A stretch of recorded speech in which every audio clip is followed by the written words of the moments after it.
Welcome to Football Talk, Champions League, Matchday 2, Part 2. Let's go. Lille would face the current Champions League holders, Real Madrid.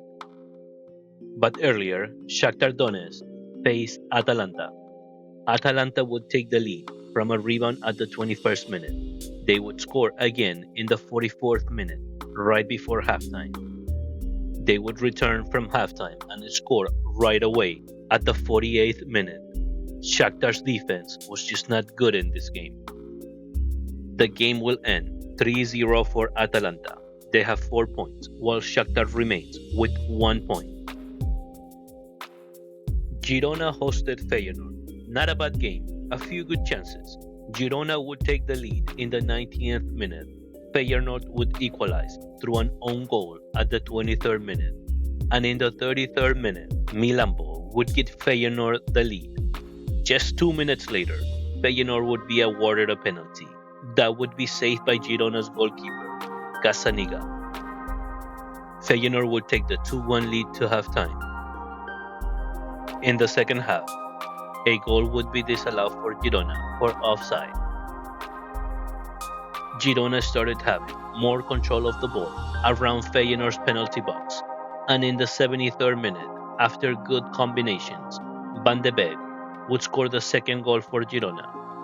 Unfortunately, another own goal would give Feyenoord the lead again. This is the third own goal Girona concedes in just 2 games this season in Champions League.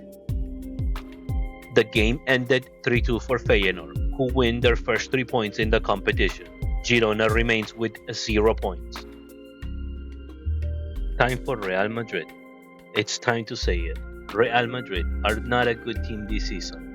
They have the best squad in the world, but Ancelotti has not been able to turn them into a unit. The team does play better when they have 4 midfielders on the pitch, but in this game, they were never able to get the game under control. They had some chances to take the lead, but so did Lille, who made Lunin the best player for Madrid in the first 45 minutes.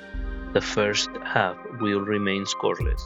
The second half had the same dynamics. Lille was playing a good game and they were creating chances. And from a free kick, Camavinga would commit a penalty or handball. Really dumb penalty to give away from a struggling team. Ancelotti would bring out Mbappe, Modric and Güler with no luck. Real Madrid would push forward with everyone available, looking to equalize the game, but finding no success.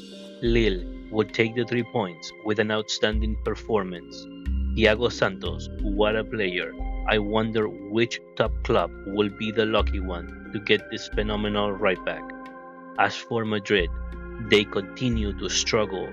This is not the same team that won La Liga and the Champions League. They have not been able to find a replacement for Toni Kroos. They look lost, and Ancelotti has to be wondering how long until Florentino Perez starts thinking about a replacement.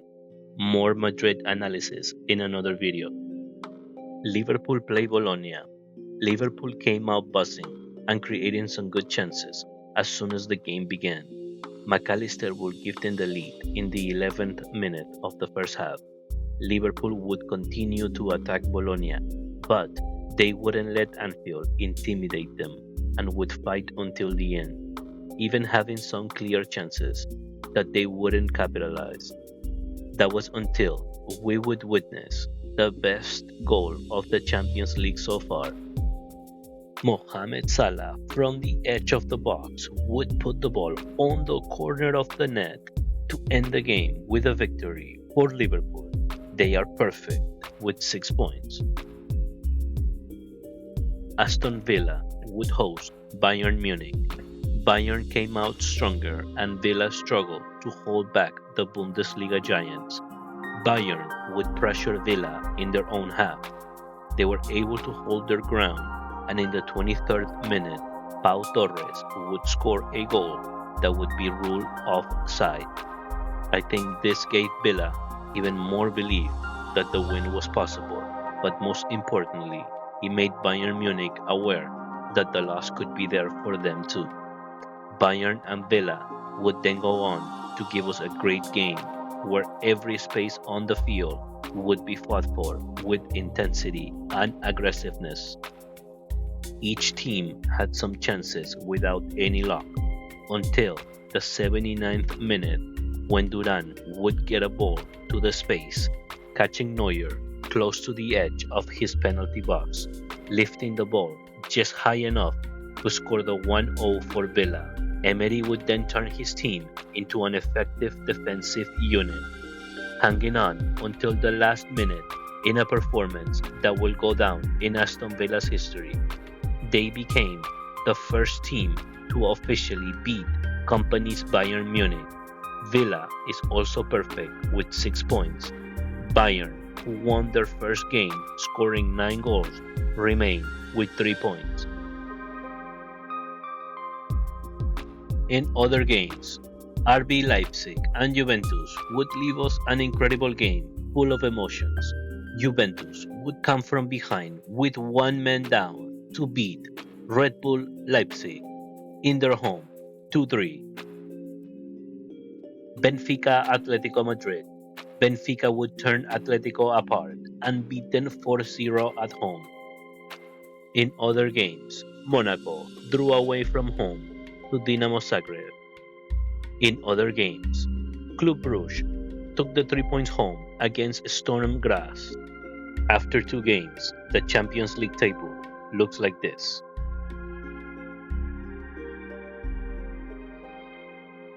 The next game should give us a better perspective of where this competition is going.